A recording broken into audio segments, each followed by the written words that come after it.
l'honneur redoutable de vous présenter l'intervenante de ce soir. Bon, Marion d'absence, ce qui ne vous dira peut-être pas grand-chose pour commencer, mais elle est docteur en anthropologie des religions de l'école pratique des hautes études à Paris. Bon, je vous laisse méditer. Elle est actuellement en résidence, enfin avec une interruption pour vous peut-être spécialement. Elle est en résidence à l'Université Columbia de New York, ce qui n'est pas rien. Elle enseigne sur le bouddhisme moderne. Vous ne vous étonnez donc pas que ça va être le sujet de ce soir, qui est un peu atypique par rapport à ceux que nous abordons. Voilà. Alors, vive l'atypisme.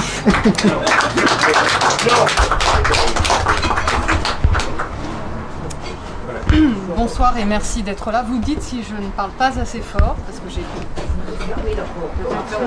Oui, c'est fâcheux pour la chaleur. Merci. Donc, je vous remercie. Je vais vous parler de mes recherches, de la façon dont je suis arrivée à m'intéresser au bouddhisme dans les sociétés occidentales. Tout a commencé en fait par la lecture d'ouvrages sur le bouddhisme et la méditation.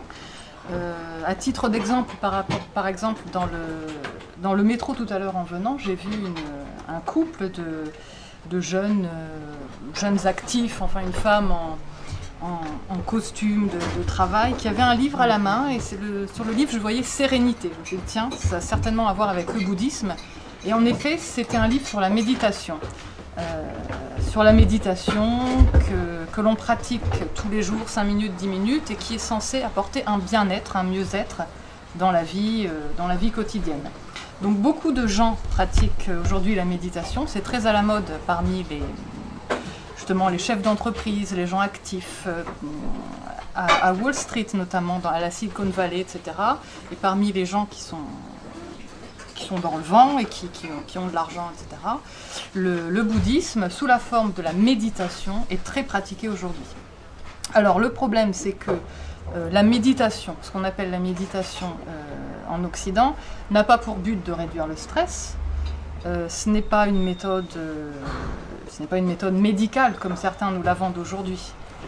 Notamment, j'ai oublié son nom là maintenant, un médecin qui fait la promotion de la méditation comme d'une méthode anti-stress qui serait validée scientifiquement avec des études notamment neuroscientifiques.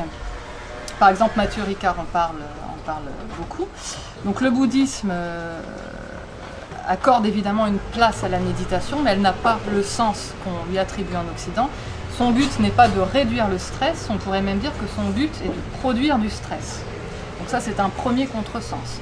Pourquoi? Parce que dans le bouddhisme, l'objectif, c'est de réaliser que la vie, le samsara, le monde, sont source de souffrance et qu'il ne faut pas s'y attacher. On a par exemple un sutra qui est connu, le sutra du lotus, avec cette parabole de la maison en flammes, où le Bouddha explique que la maison est en flammes, donc c'est-à-dire le monde est en souffrance, le monde est un endroit qu'il faut quitter d'urgence, puisqu'il est source de souffrance, et il enjoint les personnes qui sont, là en l'occurrence dans sa parabole, des enfants qui sont en train de jouer dans cette maison, il les enjoint à quitter cette maison le plus vite possible pour échapper à la souffrance. Il donne des méthodes pour ça. Un autre exemple, ce sont les 4 méditations donc au sens de réflexion, qui détournent du samsara, qui détournent de la vie. Donc ça, c'est dans le bouddhisme tibétain, dans l'école des anciens. Mais on la retrouve dans la plupart des écoles tibétaines, sous une forme ou sous une autre. Le but est de réaliser que la vie, le monde, n'est pas satisfaisant. C'est-à-dire qu'on essaye d'obtenir ce qu'on veut, mais on obtient ce qu'on ne veut pas. On n'obtient jamais ce qu'on veut. Ce qu'on veut, quand on l'obtient, ça ne dure pas, donc on ne peut pas s'y attacher. On n'en retire aucun bonheur durable. Par conséquent, il faut considérer que le but de l'être humain, qui veut obtenir un bonheur véritable, durable, c'est d'échapper à ce monde. Et parmi ces 4 réflexions, donc la première, c'est de considérer que le monde est souffrance.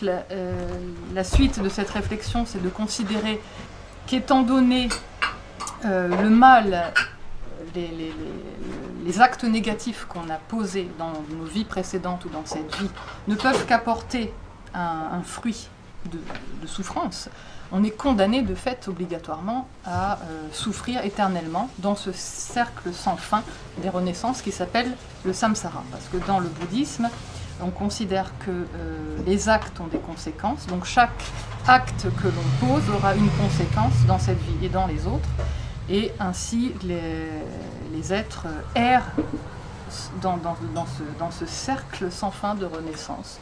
Et donc il faut y échapper. Et quand on réfléchit, et quand on regarde un petit peu, ne serait-ce que dans cette vie, ce que l'on a, le mal que l'on a commis, ou la souffrance que l'on a infligée aux autres êtres vivants, on se dit, je suis obligé forcément de souffrir encore dans ce monde. Par conséquent, ces réflexions, ces méditations, implique de réfléchir aux enfers, c'est-à-dire aux enfers de souffrance que l'on risque de subir dans une prochaine renaissance. Donc on le voit, le bouddhisme n'a pas du tout, quelles que soient les écoles qui sont nombreuses et complexes, n'a pas pour but d'aider l'individu à être bien dans ce monde. Le but, c'est pas d'améliorer son bien-être, c'est de viser autre chose qui est un au-delà de la vie, et essayer de sortir de cette illusion. Alors après, il y a différentes conceptions de la vie, du samsara, et de ce que c'est que le nirvana, qui n'est pas l'équivalent d'un paradis, qui est une notion assez complexe et qui diffère selon les écoles. Mais en tout cas, le but n'a jamais été un bien-être physique, mental dans ce monde. Donc les personnes qui vantent la méditation comme étant un moyen qui est à la fois basé sur le bouddhisme, donc qui aurait cette espèce de légitimité ancienne, antique presque, et qui serait à la fois basé sur la science, puisqu'il y a des recherches aujourd'hui qui montreraient que la méditation a des effets, cet argument, cette présentation de la méditation et du bouddhisme est sinon ignorante, du moins, ou mensongère, ou au moins ignorante. C'est-à-dire que là, on est dans un malentendu complet. Alors voilà, ça c'est aujourd'hui, le bouddhisme tel qu'il nous est présenté en Occident, c'est devenu quasiment centré sur la méditation. Alors déjà, la méditation, comme je viens de le dire, n'a pas pour but un mieux-être. Entre parenthèses, les études, il y en a eu plusieurs milliers d'études qui sont vantées aujourd'hui par Matthieu Ricard et d'autres personnages du même genre, qui ont fait donc des expériences à la fois cliniques et à la fois neurologiques sur les effets de la méditation. Alors, donc les Matthieu Ricard et tous ces auteurs qui vendent la méditation dans les livres ou dans des stages, etc., mettent en avant l'effet sur le cerveau et l'effet anti-stress, l'effet mieux-être, etc. Il y a eu une méta-analyse faite par un centre américain de scientifique médical récemment, je crois que c'est en 2014, mais je n'ai plus la date en tête, qui a fait donc une analyse sur 18 000 et quelques études sur la méditation, sur l'effet de la méditation en termes de mieux-être, en termes de réduction du stress. Il n'y a aucun effet supérieur à d'autres méthodes. Et dans le jargon médical, ce genre de formulation, pas d'effet, il n'y a aucune preuve qu'il y ait un effet supérieur à d'autres méthodes, ça veut dire on arrête, ça c'est la formule qui est utilisée quand on arrête l'expérimentation pour mettre au point un nouveau médicament ou une nouvelle thérapie.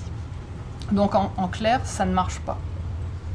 La méditation n'a pas d'effet prouvé en matière de réduction du stress.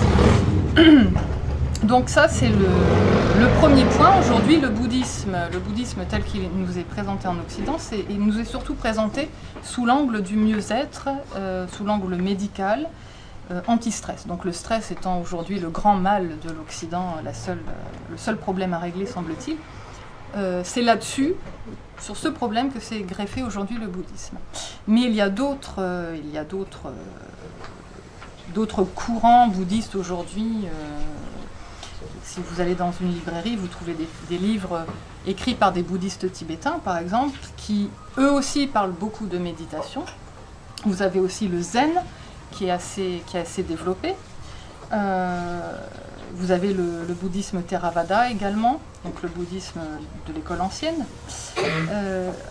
En tout cas, dans tous les cas, ce dont je me suis aperçue quand j'ai commencé à m'intéresser au bouddhisme, c'est que nous avions affaire vraiment à un malentendu en Occident aujourd'hui.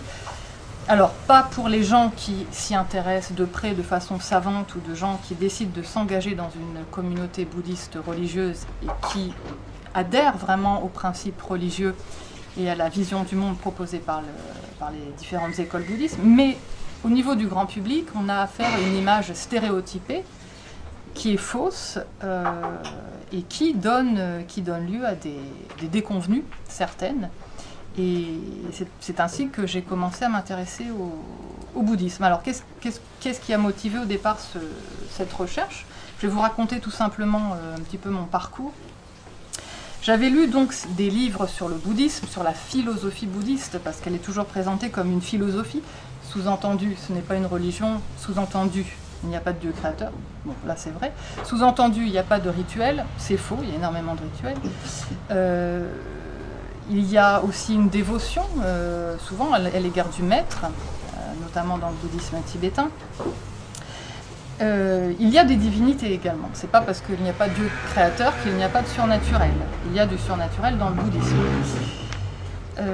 Donc la foi aussi, un certain nombre de principes existent.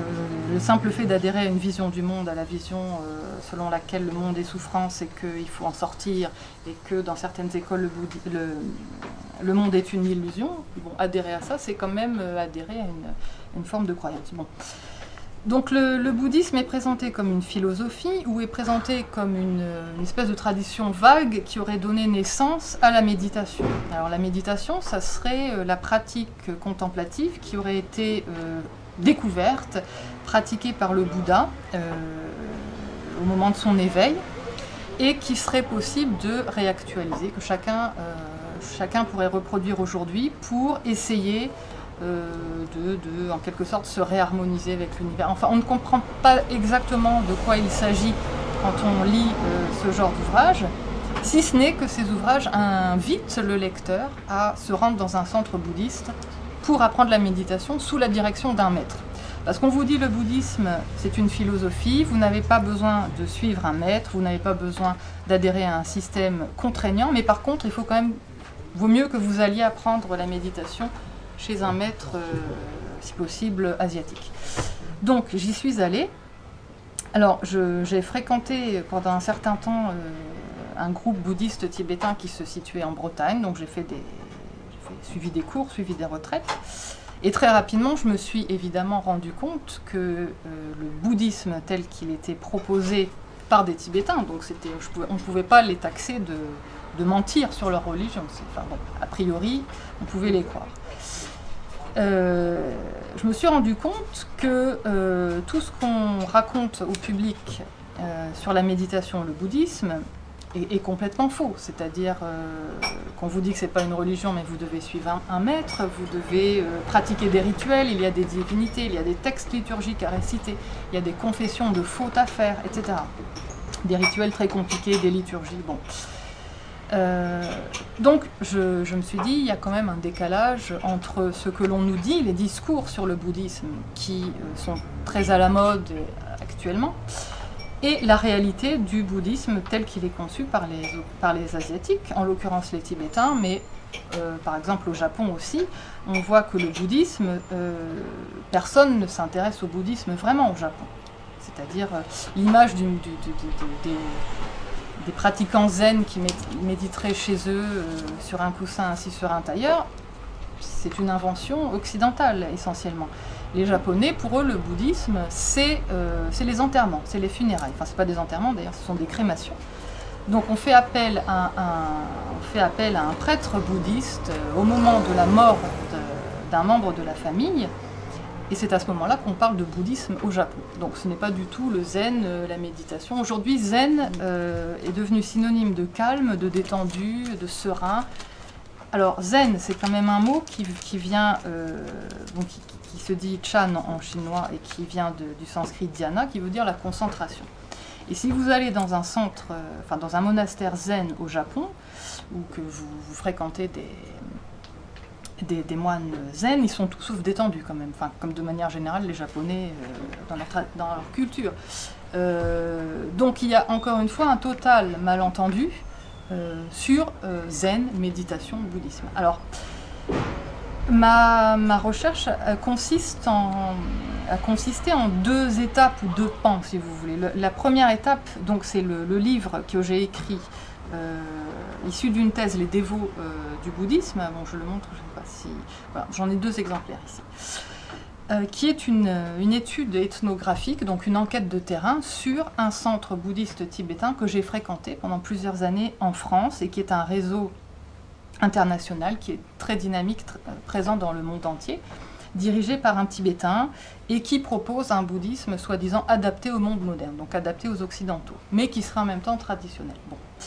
Ça, c'est la première recherche que j'ai effectuée, où je montre les décalages qui existent entre cette vision complètement livresque du bouddhisme qu'ont les Occidentaux, avec des attentes en termes de mieux-être, et la réalité qui leur est proposée, qui est en fait une religion qui est très compliquée, qui nécessite d'adhérer à un certain nombre une vision du monde particulière, d'accepter l'autorité d'un lama, qui est considéré non pas comme un simple instructeur, mais qui est considéré comme une forme de Bouddha, quelqu'un qui est éveillé, qui est capable de vous mener à l'éveil, et auquel vous devez une dévotion, une obéissance parfaite, quoi qu'il arrive.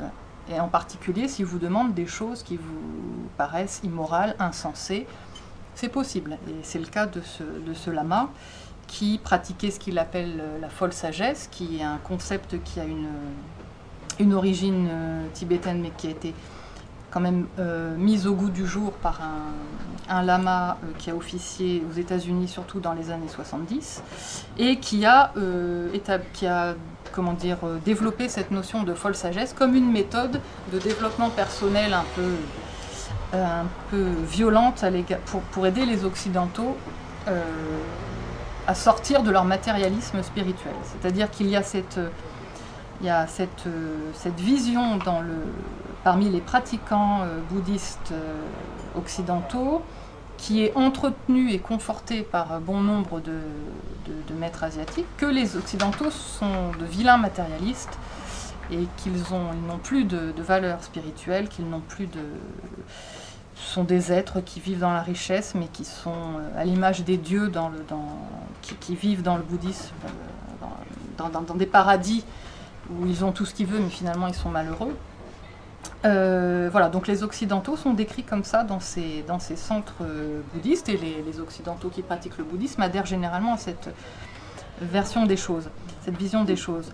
Donc en tout cas, pour revenir à ce lama, il a développé un enseignement qui est basé sur la folle sagesse, donc c'est-à-dire qu'on lui doit obéissance totale, même lorsqu'il demande à ses disciples féminines de le servir sexuellement, lorsqu'il demande à ses disciples hommes et femmes de le servir. Alors le service au maître est quelque chose qui est traditionnel, sauf que lui, il profite lui et d'autres, profitent de la crédulité et de l'ignorance des Occidentaux, qui ne connaissent pas les usages tibétains et qui n'ont pas de repères,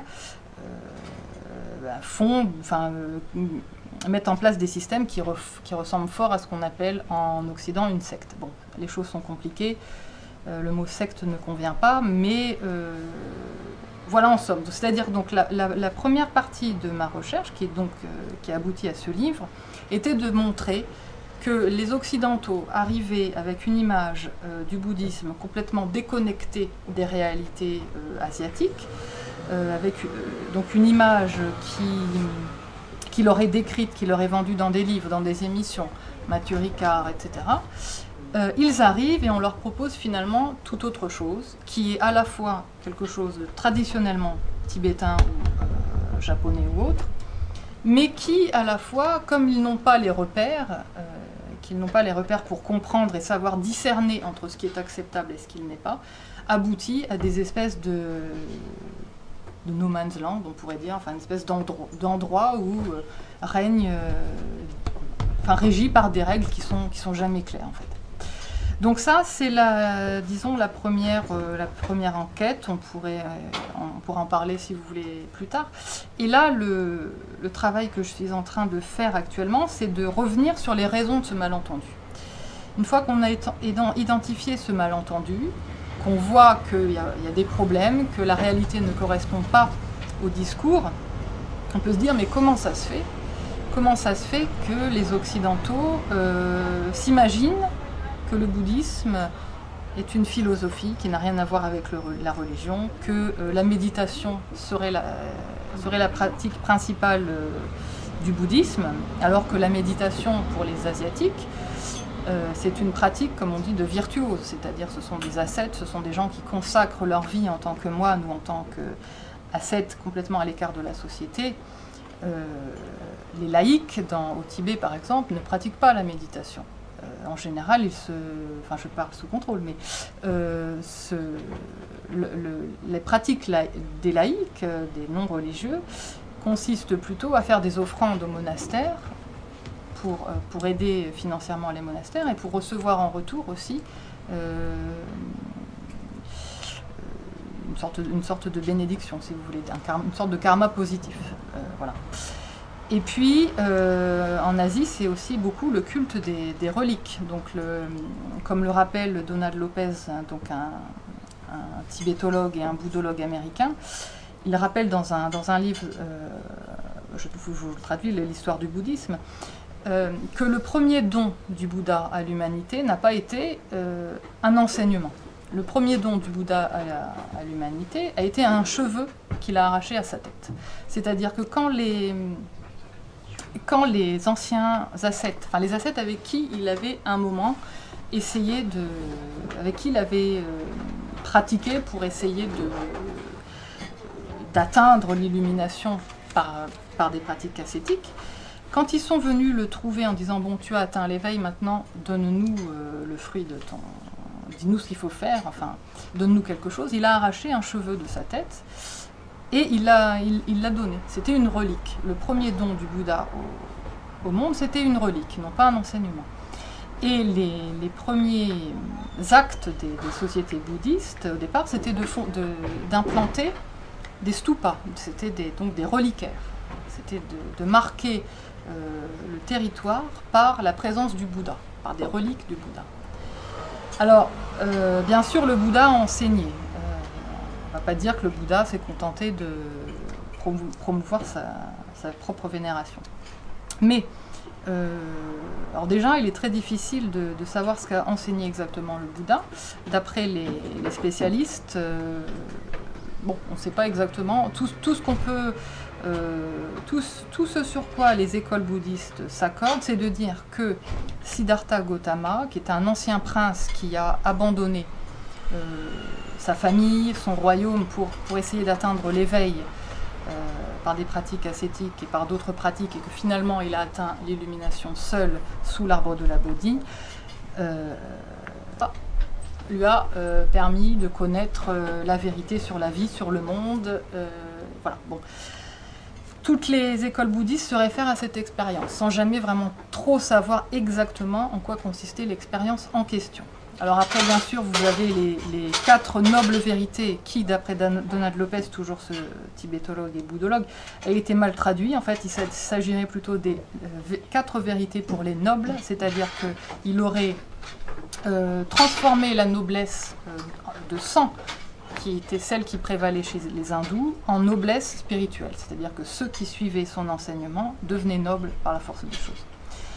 Voilà, donc vous avez donc les quatre vérités, donc qui est en fait un diagnostic d'ordre médical. Hein, c'était l'un des types de pensée de l'époque, c'était le diagnostic, c'est-à-dire le monde est souffrance, il y a des causes à la souffrance, un remède est possible et on vous explique quel est le remède. Donc c'est le diagnostic. Voilà, donc ça c'est disons la base du bouddhisme. Alors je ne sais pas après si vous voulez préciser les choses. Toujours est-il que faire du Bouddha un philosophe comme on l'a fait à partir du 19e siècle repose quand même beaucoup sur sinon une fiction, en tout cas une reconstruction du bouddhisme, hein, une réinvention, si vous voulez.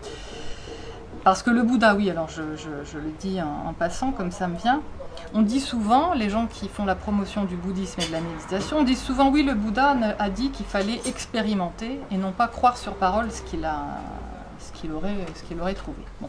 Alors c'est vrai qu'on trouve dans les textes cette référence, mais comme le rappelle encore une fois Donald Lopez, ce tibétologue, il aurait aussi dit, en tout cas on trouve dans les Écritures cette parole qui lui est attribuée, de dire que si vous croyez que Gautama, l'ascète, détient son savoir uniquement de l'observation et de son intelligence, et si vous ne croyez pas qu'il a des pouvoirs surnaturels qui lui permettent d'être omniscient, de tout savoir, celui qui ne croit pas ça, celui qui ne croit pas que Gautama a des pouvoirs surnaturels, celui-là ira en enfer.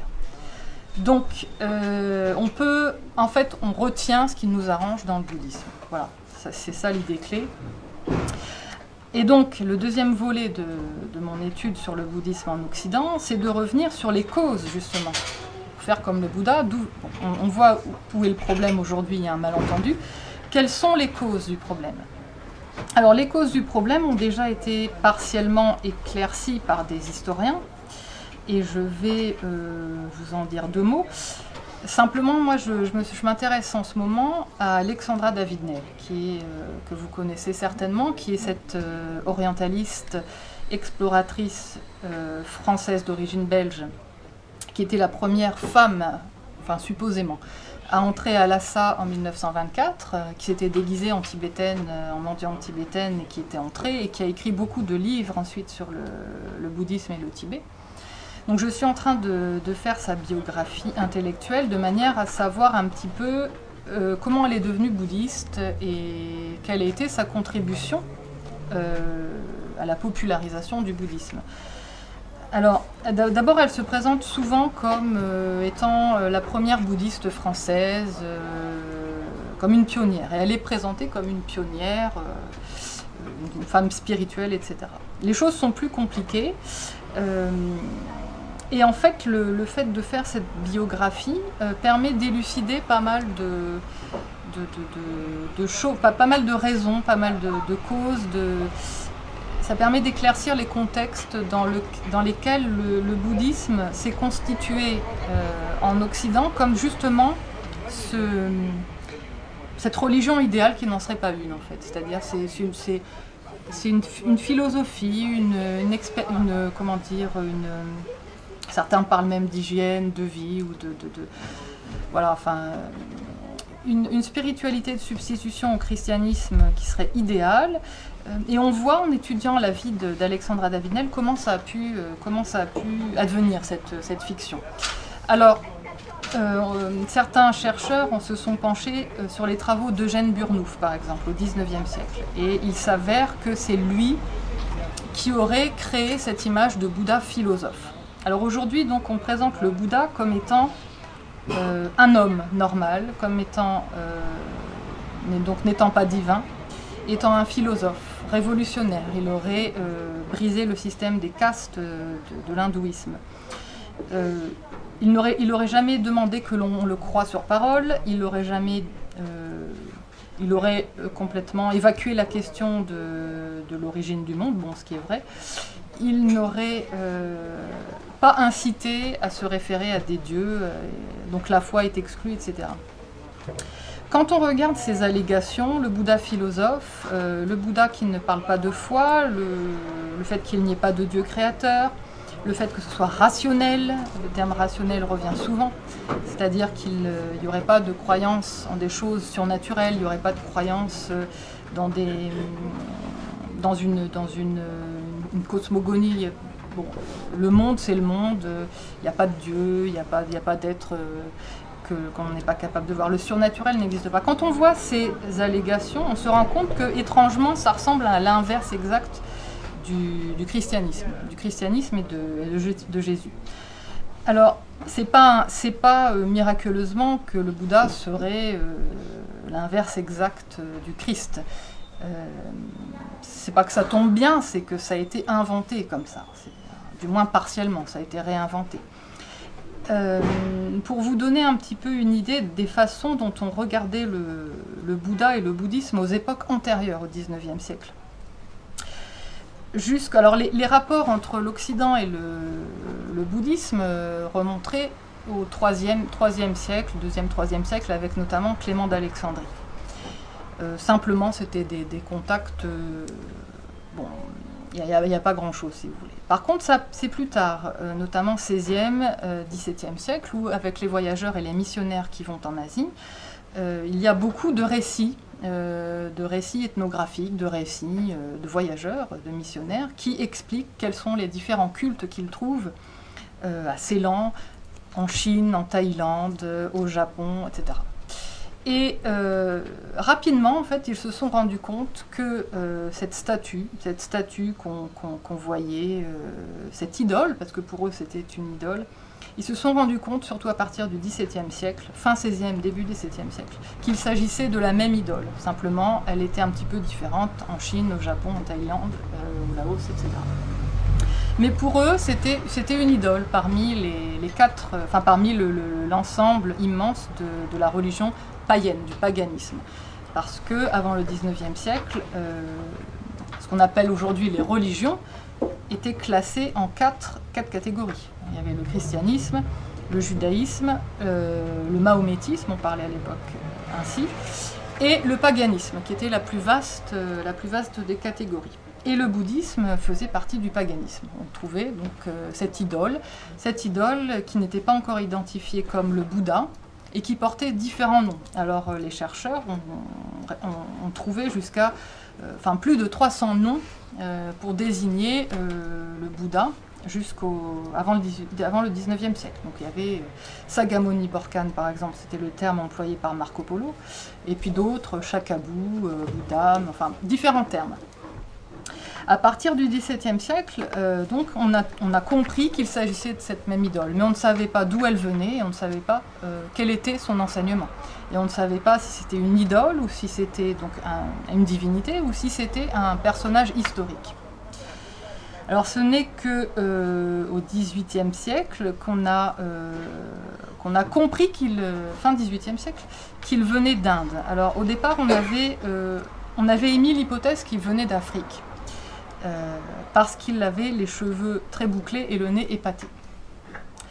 Finalement, c'est la thèse qui est correcte de l'origine indienne qui a prévalu, et donc on avait identifié cette figure du Bouddha. Bon. Mais ça restait une idole, ça restait une divinité, ou peut-être le fondateur ou un enseignant asiatique parmi d'autres. Ce n'est qu'à partir de la moitié du XIXe siècle que la figure du Bouddha philosophe, enfin à partir de cette époque-là, la figure du Bouddha philosophe a émergé. Celle qu'on a aujourd'hui, que par exemple Frédéric Lenoir nous dépeint à longueur d'ouvrage, par exemple un ouvrage qui date un peu déjà de Jésus, Socrate et Bouddha, alors, tous dans le même sac, des philosophes révolutionnaires. Bon.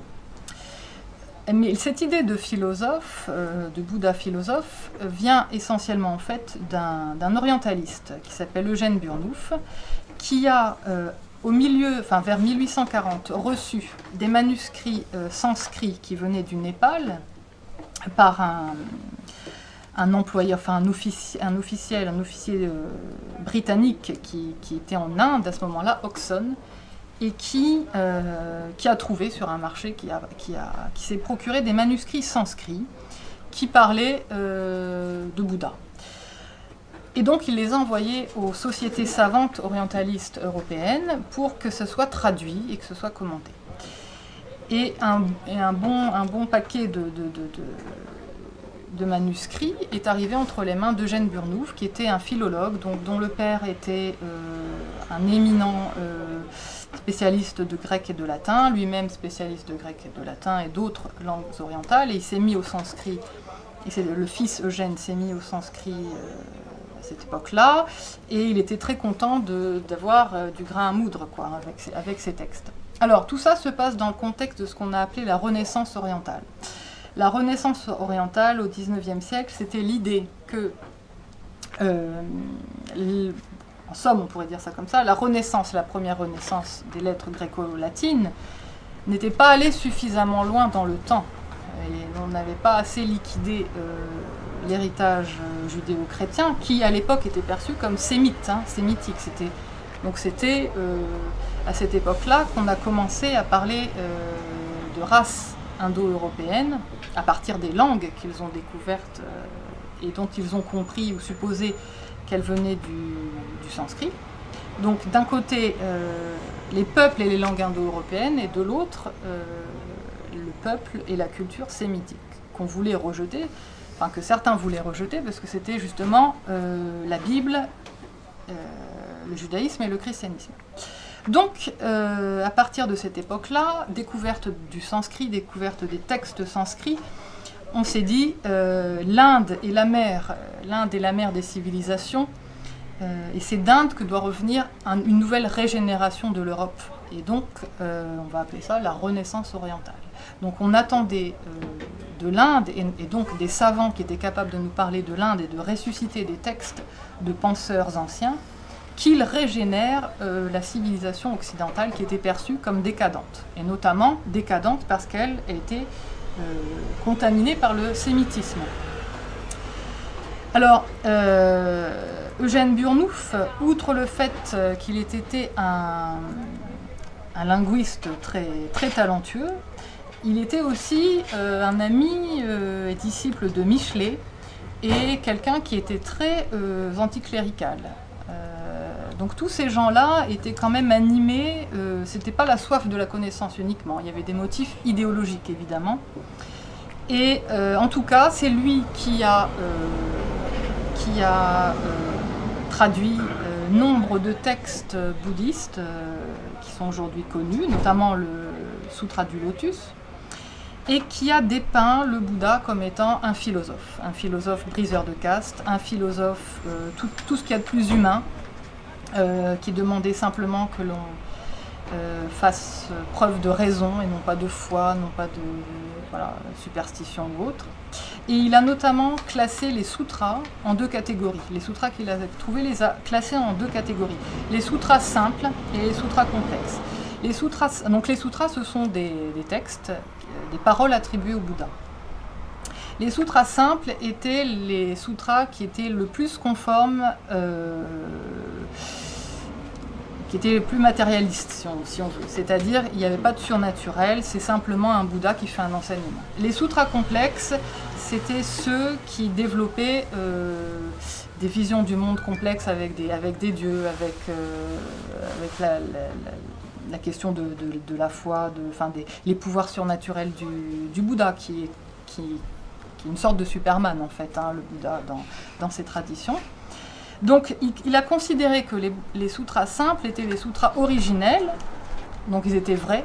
Par contre, les sutras complexes, c'est une déformation qui est venue plus tard, parce que les gens sont un peu bêtes, ils sont superstitieux, et ils ajoutent tout un tas de croyances à un enseignement qui au départ est très logique, très rationnel, etc.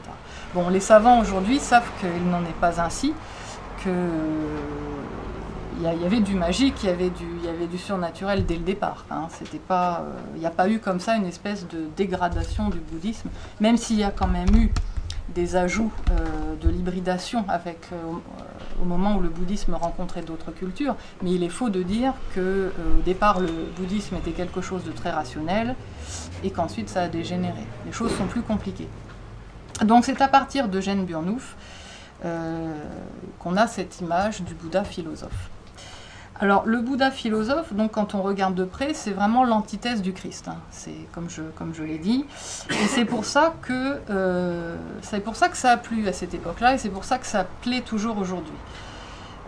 C'est quand même une époque qui était celle de Renan et des historiens qui voulaient établir l'historicité de Jésus, non pas pour renforcer et conforter la foi des croyants en disant Jésus a bien existé, mais plutôt à dénoncer le christianisme comme étant une superstition non compatible avec le rationalisme. Donc on était dans une perspective positiviste.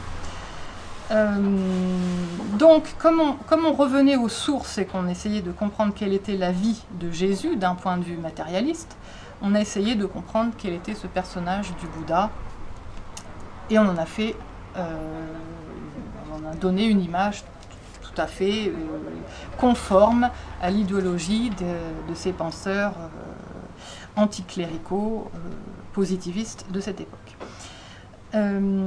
Alors pour ce qui est d'Alexandra David-Néel, par exemple, on voit que dans ses écrits de jeunesse, qu'elle était loin d'être une personnalité spirituelle, comme on en a fait, on écrit des livres sur elle en disant que c'était une langue de sagesse, parce que c'est le terme qu'on lui a donné au Tibet, et que donc elle était en recherche de l'esprit qui survivait à la mort du corps, etc. C'est faux. Alexandra David-Néel était une matérialiste pure et dure. Il faut lire le texte qu'elle a écrit pour la vie en 1898, qui est un manifeste anarchiste complètement matérialiste. Elle parle de cerveau, elle ne parle pas d'esprit, ni encore moins d'âme. Les religions sont faites pour asservir le peuple, ce sont des créations destinées à assurer le pouvoir des forts, etc. Bon. Donc ça plante un petit peu le décor. En sachant qu'Alexandra David-Néel, qui n'était pas d'ailleurs la seule parisienne à l'époque à s'intéresser au bouddhisme, puisque d'après un écrivain et journaliste qui s'appelait Jules Bois, et qui était un ami de Huysmans, qui a fait des espèces de petites enquêtes ethnographiques. Donc en 1894, il a publié notamment Les Petites Religions de Paris, qui est une sorte de récit ethnographique des sectes, ce qu'on appellerait les sectes aujourd'hui parisiennes. Donc par exemple, il y a la théosophie, il y a des espèces de sectes satanistes, etc. Et il parle du bouddhisme et du bouddhisme éclectique ou du néo-bouddhisme, c'est un terme qu'on a donné à l'époque. Et il explique qu'à Paris, il y avait 10 000 pratiquants du bouddhisme dans les années 1881-1890. Donc Alexandra David-Néel était loin d'être une pionnière, et c'était quelque chose qui était très en vogue à l'époque. Et c'était très en vogue notamment parmi les francs-maçons. Alexandra David-Néel était franc-maçonne, et comme beaucoup de francs-maçons, elle était théosophe en même temps, donc les deux réseaux étaient très liés. La différence, c'est que dans l'obédience où elle était, le droit humain, c'était extrêmement militant dans tout ce qui est anticléricalisme, athéisme, matérialisme, tandis que dans la théosophie, c'était des courants spiritualistes, c'est-à-dire qu'on pensait, on croyait en une vie après la mort, en une survie de l'esprit. Ce que ne croyaient pas les matérialistes, évidemment. Donc la théosophie, oui, c'est un mouvement qui a été créé en 1875 à New York par une médium russe exilée, Elena Blavatsky, et un ancien colonel et journaliste américain, le colonel Olcott. Ils ont fondé, au moment de cette vogue des tables tournantes du médiumnisme, de toutes ces recherches sur ce qu'on appelait les sciences psychiques, c'est-à-dire essayer de comprendre les phénomènes surnaturels et les pouvoirs de l'esprit, les pouvoirs occultes, les pouvoirs insoupçonnés de l'esprit. Ils ont créé cette société dont le but était de former un noyau de fraternité universelle. Donc c'est très proche de la franc-maçonnerie finalement. Le but est de constituer un groupe, une élite mondiale qui serait plus éclairée que les autres, et pour lesquels toutes les religions disent à peu près la même chose si on enlève la superficie, la surface. Il ne reste rien, mais bon. Voilà, donc le but c'était d'unifier les religions, de créer une fraternité universelle et d'essayer de développer les pouvoirs cachés de l'esprit, c'est-à-dire par exemple la télépathie, des choses comme ça.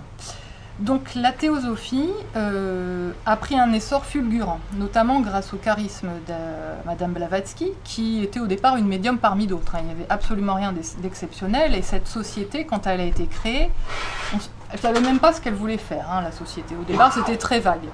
Simplement, par un concours de circonstances et en raison du fait qu'elle se soit implantée en Inde, qu'elle ait décidé de transférer son siège social de New York à l'Inde, ça a pris un essor fulgurant parce que les hindous se sont dit, voilà des occidentaux qui sont en train de nous dire que notre héritage culturel à nous, notre religion, l'hindouisme et puis aussi le bouddhisme, sont finalement très rationnels et sont même compatibles avec la science, tout à fait sur un plan d'égalité, voire supérieur au christianisme. Donc nous, ça nous intéresse.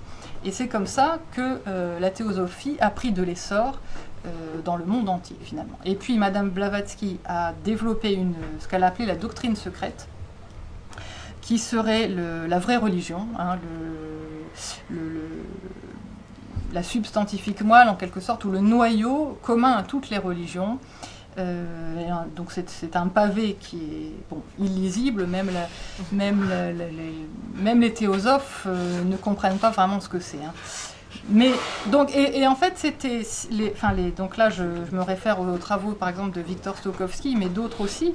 La théosophie c'est en fait une forme de gnosticisme. Ça repose sur les traditions gnostiques anciennes auxquelles sont venus se surajouter un petit peu saupoudrés comme ça des petits mots d'hindouisme, des petits mots de bouddhisme. Ça fait un micmac dont la structure réelle est le gnosticisme et dont l'apparence est orientale. Et avec ça, cette tradition a fait florès vraiment, elle s'est diffusée dans le monde entier et c'est venu à Paris, enfin en France, très rapidement après la création parce que les idées de la théosophie se sont diffusées par les revues, notamment les revues spirites. Donc les gens qui faisaient, Allan Kardec, etc., les gens qui s'intéressaient à la communication avec les esprits des morts.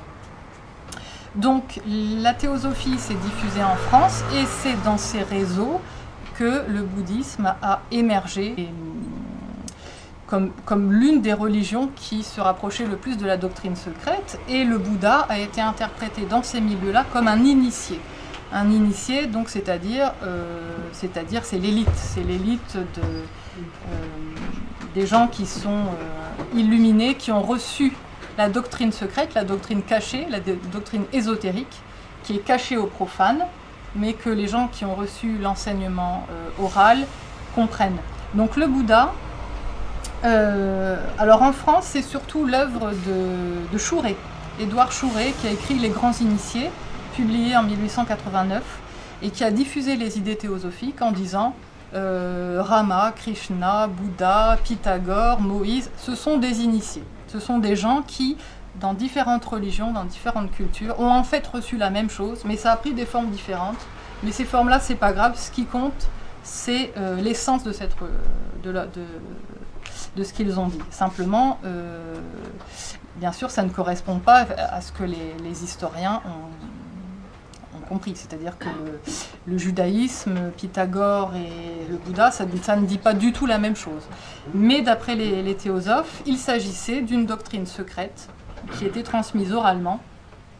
Et alors l'image qu'ils utilisent est assez intéressante, c'est une image qui est aussi utilisée en franc-maçonnerie, dans tous les réseaux, dans toutes les traditions ésotériques, occultes.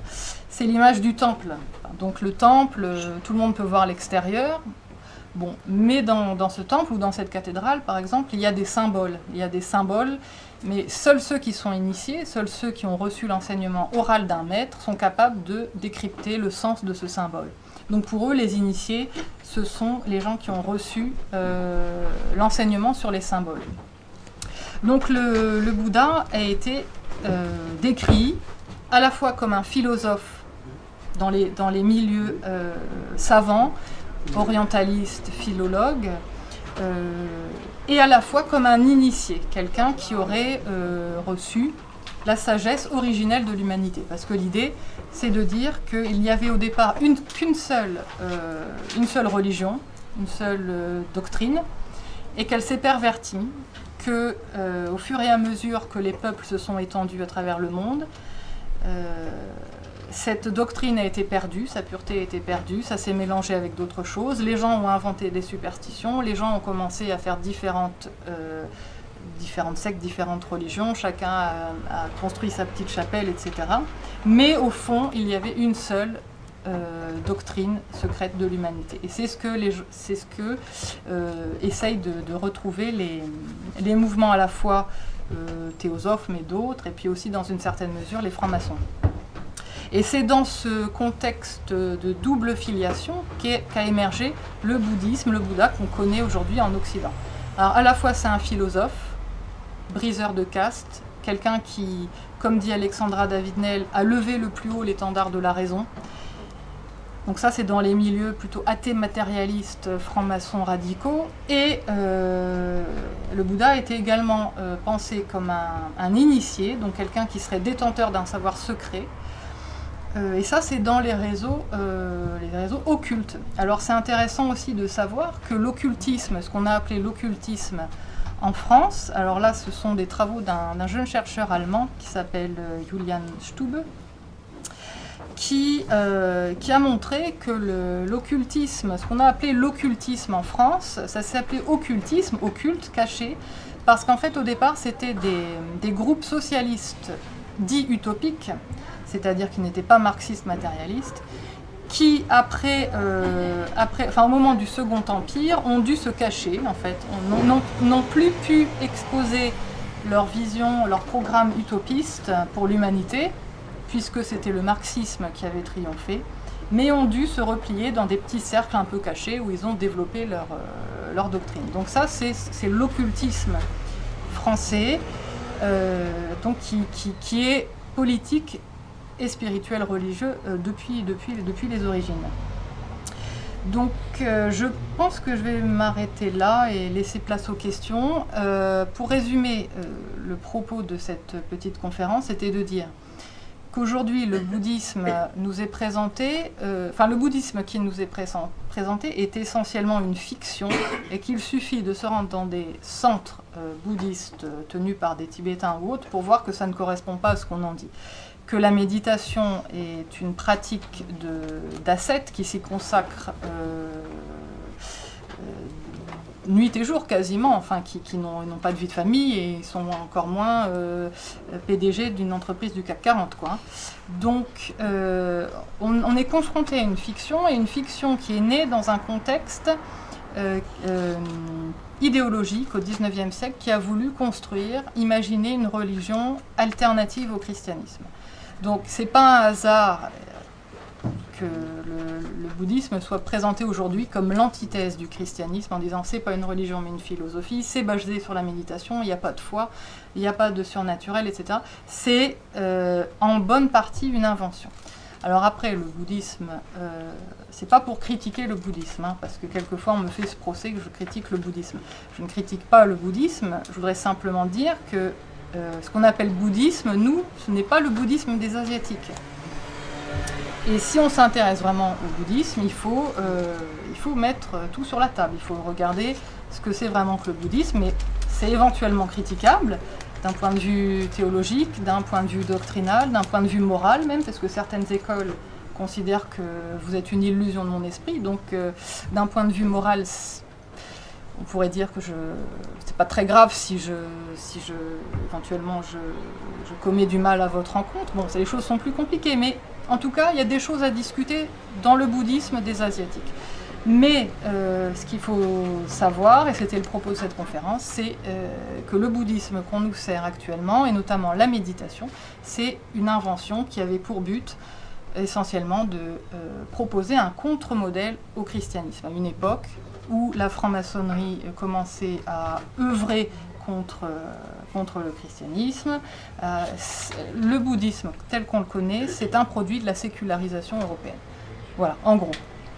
Alors, donc je suis disponible pour les questions.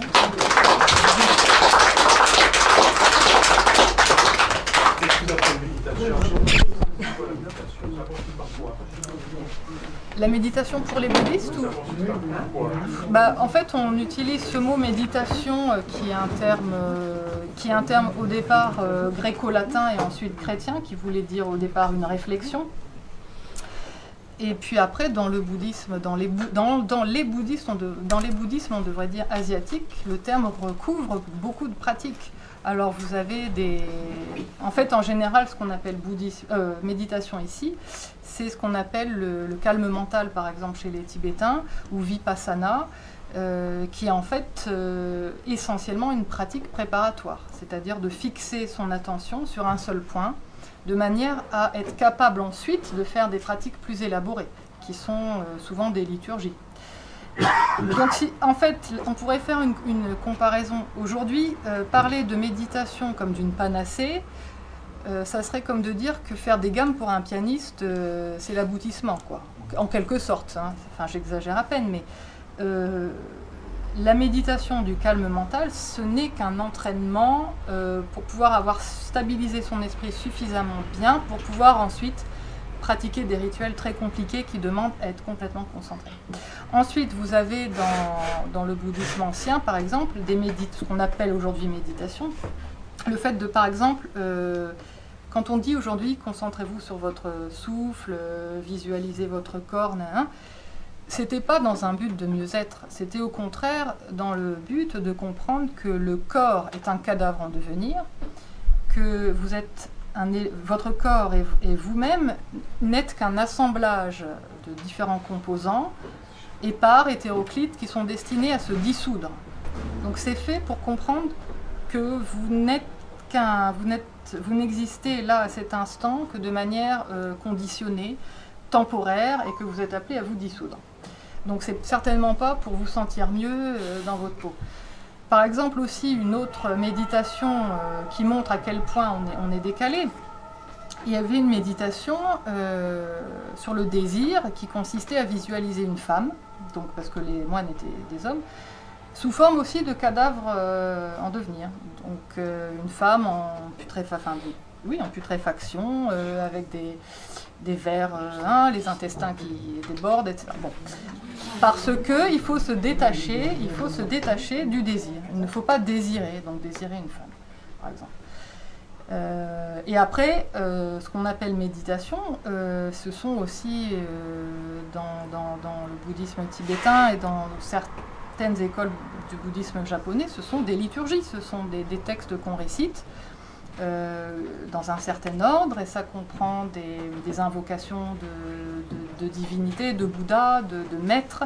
On fait des confessions, on confesse ses fautes, on dit qu'on ira en enfer si on ne fait pas telle ou telle chose, etc. Et alors dans le tantrisme, dans le Vajrayana, le véhicule du diamant, le bouddhisme tibétain, on appelle une divinité en quelque sorte, et on la fait venir, et le but est de s'unir avec elle en esprit, et puis finalement à la fin de comprendre que tout ça n'était qu'un produit de notre esprit, et ça se dissout dans le vide. Bon, nous avons un spécialiste ici qui pourra mieux expliquer les choses, mais en gros, voilà. Donc c'est ce qu'on appelle méditation, mais ce n'est qu'un... Ah bon ? Je suis catholique, pour moi c'est du satanisme. Voilà. Et quand on fait le vide dans son esprit, il y a des entités qui pénètrent. Voilà, c'est tout. Ça n'a pas pu jouer. Hein. Voilà. Après, les gens peuvent rire. Est-ce que vous avez entendu parler des recherches de Christophe André ? Voilà, c'est lui que j'ai vu. Oui, ce sont des études qui sont biaisées, et j'ai parlé avec un chercheur en médecine du CNRS récemment, et c'est lui qui m'a donné cette information de la méta-analyse de 18 000 et quelques études scientifiques qui concluent qu'il n'y a pas d'effet. Il n'y a pas plus d'effet qu'un antidépresseur ou autre chose. Oui. Oui, je voulais vous dire, j'ai été assez longtemps dans le bouddhisme, et il y a deux choses qui m'ont effrayée. C'est d'une part, il y a les puissances américaines, il y a de très grands milliardaires qui payent ces centres, et c'est conçu comme une arme contre le christianisme, il n'y a pas de doute. Il y a en particulier la famille Haynes qui donne des milliards pour entretenir le Dalai Lama. Alors là, c'est vraiment comique. On nous dit le Dalai Lama, il a une vie très simple. Il vit comme un pacha. On l'emmène de ci, de là. Quand il vient à Paris, je le sais, je l'ai vu, on lui réserve le meilleur hôtel là, et comme il est trop pur, son corps est tellement pur qu'il ne faut pas qu'il rentre en contact avec la literie, les meubles qui sont dans l'hôtel. Il faut que des gens viennent lui virent tous ces meubles, les meubles de l'hôtel, de la chambre de luxe, et qu'on mette des meubles tout nouveaux. parce que sinon, ah, qu'est-ce qui va lui arriver? C'est incroyable. Il y a une marge entre ce qu'on nous dit. Je suis allée à une conférence du Dalai Lama. J'étais révoltée. Il a été invité par la France. Je ne sais plus quel était le ministre des Affaires étrangères. On lui a offert je ne sais plus quoi. Et moi, je lui ai entendu. Quelqu'un, alors il a fait une conférence, que toute chose mauvaise qu'on faisait, on le payait immédiatement ou 10 ans après, etc. Et donc il a dit de lui-même, il a dit, et vous Français qui avez été aussi horribles avec les musulmans, vous allez voir ce qui va vous arriver, ils vont pouvoir vous dominer et vous allez payer le karma, le mauvais karma que vous avez accumulé à leur égard. Le type, il est venu invité par la France, il nous dégomme dans une conférence. Bon, ça c'est horrible. Et en particulier, madame, il y a quelque chose d'affreux qui détruit les gens, leur bonté. C'est ce qu'on appelle la réincarnation avec la nécessité de payer le mauvais karma. J'ai vu des gens qui sont rentrés avec moi, là, dans le bouddhisme, qui sont devenus sans cœur. C'est-à-dire, vous voyez quelqu'un, vous apprenez que quelqu'un est mort à 35 ans, la réaction de tout le monde, c'est « Ah ben alors, il a dû être très méchant dans la vie précédente pour avoir la vie aussi courte. La vie brève est un signe que vous avez été horrible dans la vie. Si vous souffrez l'horreur, vous avez des maladies effroyables, c'est parce que vous avez été méchant. » J'ai entendu une conférence d'un moine qu'on a fait venir là du Tibet. Il y avait la liste, tous les malheurs qu'on avait, tous les malheurs, c'est on payait ce qu'on avait fait la vie d'avant. Donc, non seulement vous souffrez, mais vous êtes coupable et vous ne savez pas de quoi. Si on vous tue dans la rue, je le dis bien, si on vous tue dans la rue, c'est parce que vous avez tué la même personne dans la vie antérieure.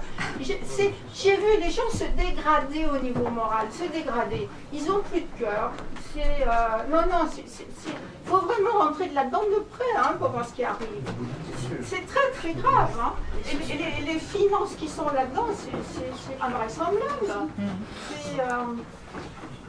Et alors on vous raconte en plus des histoires qu'il y a la médecine tibétaine, etc. Donc il y a des gens qui vont voir les médecins tibétains là-bas au Népal. Et pendant ce temps, j'avais un ami suisse qui m'a dit, nous on a eu à soigner le Dalai Lama là en Suisse. C'est hallucinant quoi. Parce qu'il est mal soigné en Inde. Je pense qu'il y a des forces du mal et que cette secte elle a été encouragée pour détruire le christianisme. Elle a été encouragée par des gens qui ont la haine du christianisme, la haine de Dieu, et ces gens-là ils encouragent tout ce qui est mauvais. Voilà, l'islam, le bouddhisme et tout ce qui s'ensuit. Oui, moi je ne connaissais pas les liens entre la philosophie et le bouddhisme, et ça ne m'étonne pas du tout. Parce que quand on voit, moi je fréquente un petit peu les salons bio, dans les salons bio, il n'y a jamais évidemment de représentants chrétiens et tout ça, il y a toujours des théosophes qui sont là, etc., pour prendre un truc, donc qui sont manipulés par la formation, je ne sais pas, plus ou moins satanique. Et puis il y a aussi des salons bio qui sont des salons soi-disant zen et Bouddha, voire que des gens, alors bien pour les produits, moi j'ai pas pour ça. Et ça, on n'est pas très à l'aise là-dedans, on a plein de trucs, je sais pas, c'est bizarre. Et ça donc les liens ne m'étonnent pas du tout, c'est très bizarre. Que pensez-vous des bouddhistes qui combattent les musulmans en Inde là, à l'heure actuelle? Qu'est-ce qu'on peut en penser? Est-ce une bonne chose, une mauvaise? Je pense pas que ce soit une bonne chose de faire la guerre. Bon, je ne sais pas. En Birmanie, c'est sur Birmanie, n'est-ce pas? Non, c'est aussi en Inde.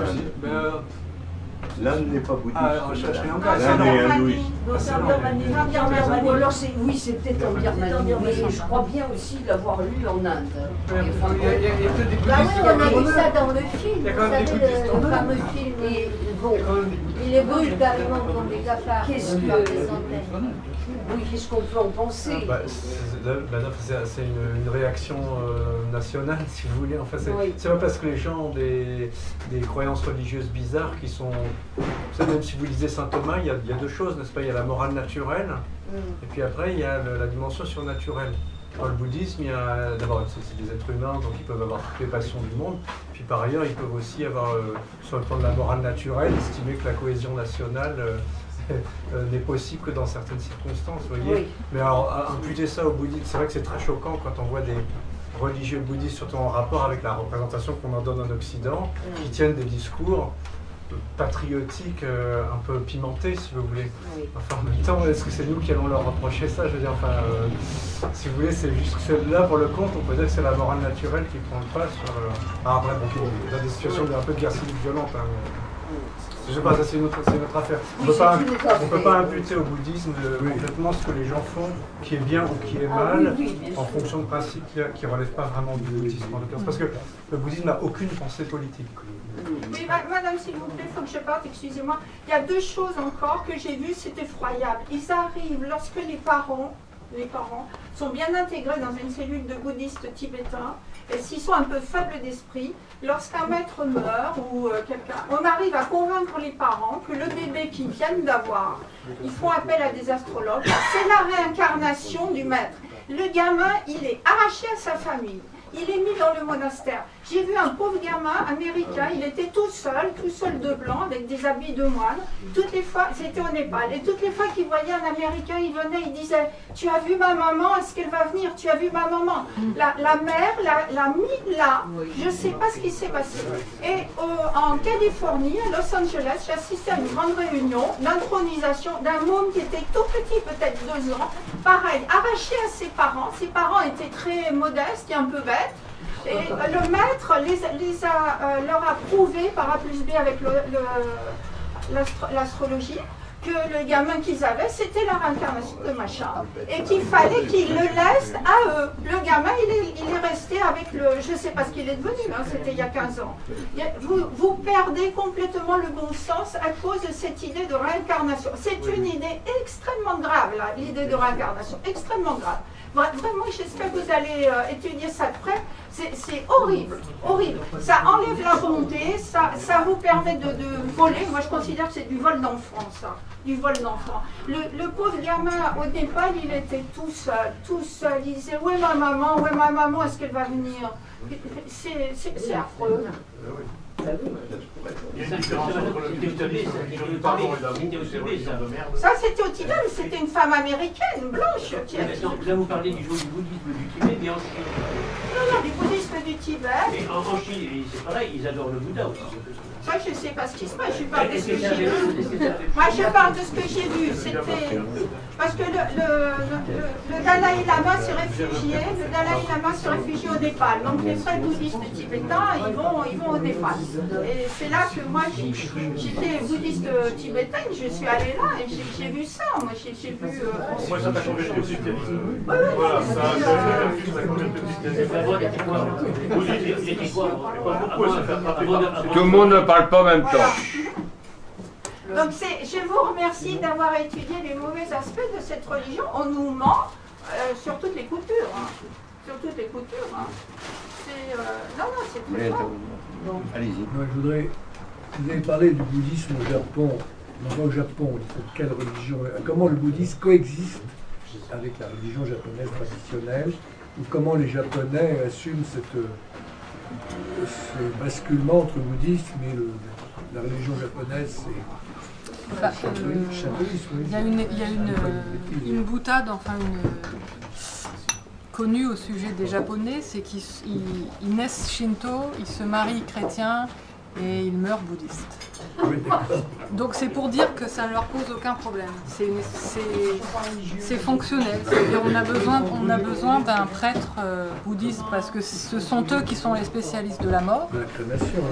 Pour le mariage, on a envie d'avoir la robe blanche et donc on va à l'église. Et on est né shinto, qui est la tradition indigène, enfin.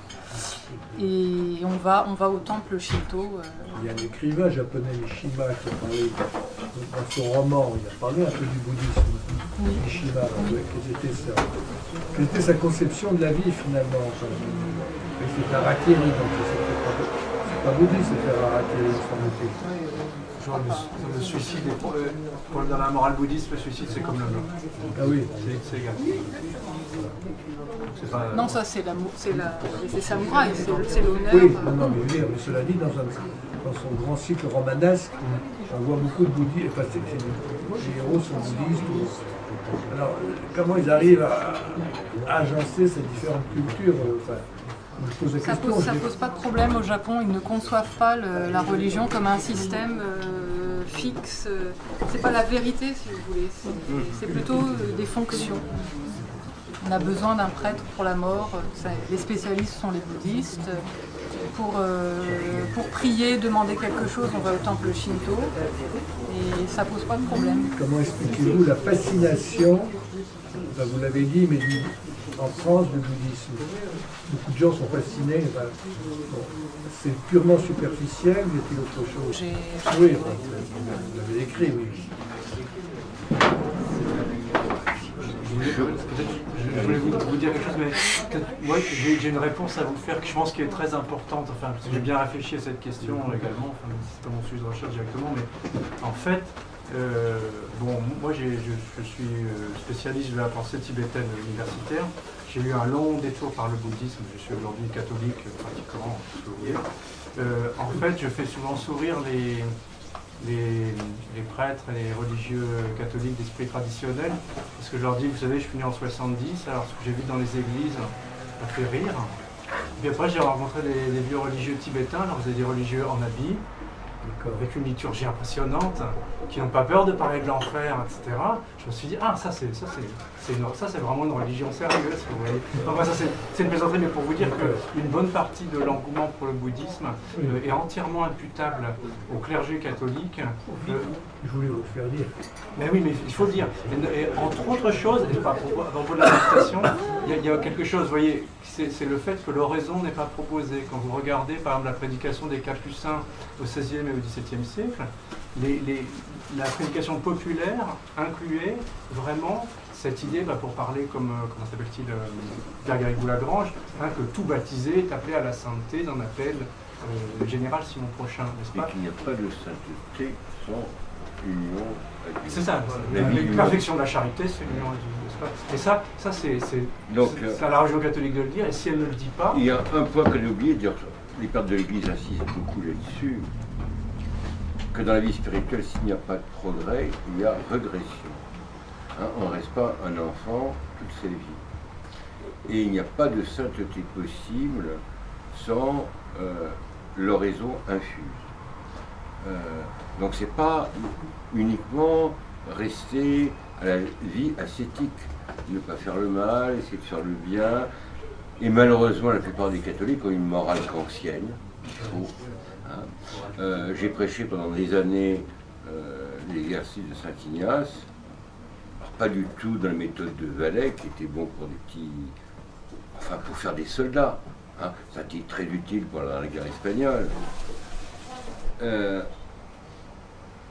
La raison essentielle pour une conversion, c'est la gloire accidentelle que l'homme peut apporter à Dieu.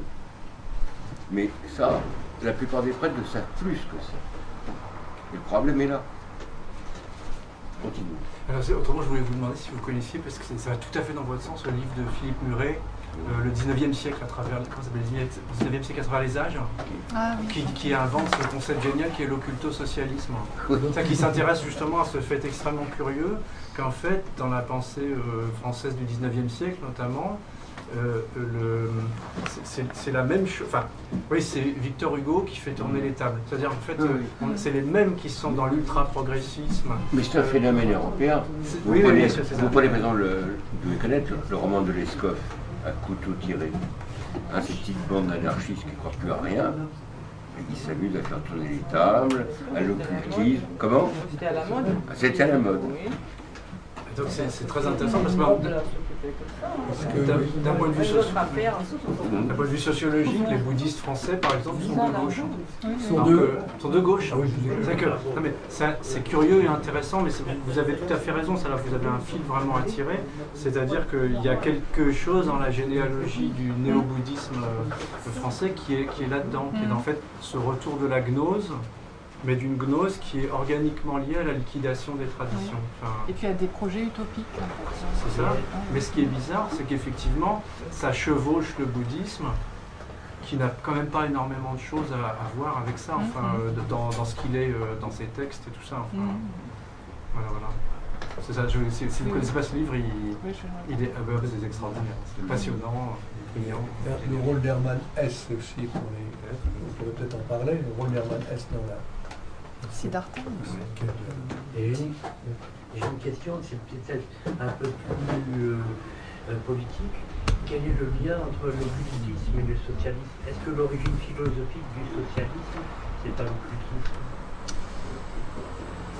Disons que c'est la volonté de construire un ordre nouveau et de créer un homme nouveau. Ils n'avaient pas d'autre moyen que l'occultisme. En fait, l'occultisme, ce qu'on a appelé l'occultisme ou l'ésotérisme, c'était de vouloir trouver les lois de l'univers. Donc les lois, c'est aussi bien les lois sociales que les lois physiques, que les lois spirituelles. Donc ce sont des courants qui ont essayé de comprendre le monde indépendamment du christianisme, en fait, et souvent contre. Donc c'est plutôt une mentalité rationnelle, matérielle? Oui et non, pas forcément. Non, Radicalement antichrétienne. Oui, c'est sûr. Et on trouve certains de ces points fondamentaux dans l'idéologie du transhumanisme. Ah oui. Bon, là, il y a des points très clairs. On voit très bien le mythe de Prométhée ou le bateau de Thésée revisité en quelque sorte. En fait, c'est ce que vous disiez sur la gnose, n'est-ce pas? C'est-à-dire qu'en fait, le point clé, c'est que c'est des spiritualités dans lesquelles il s'agit de sortir de la finitude de la condition humaine. Donc c'est l'inverse d'une spiritualité de l'incarnation, etc.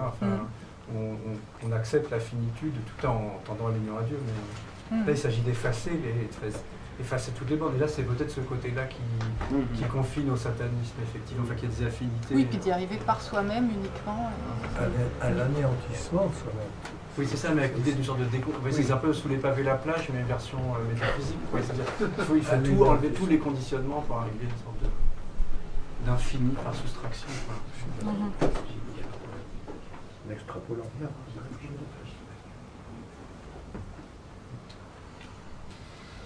Et est-ce que vous diriez que tous les mouvements occultistes ont encore une actualité politique à l'heure actuelle? Il me semble. C'est une question ouverte. Brûlante. Ils sont cachés. Bien ouverte. Ils sont cachés. Brûlante. Une question bien ouverte.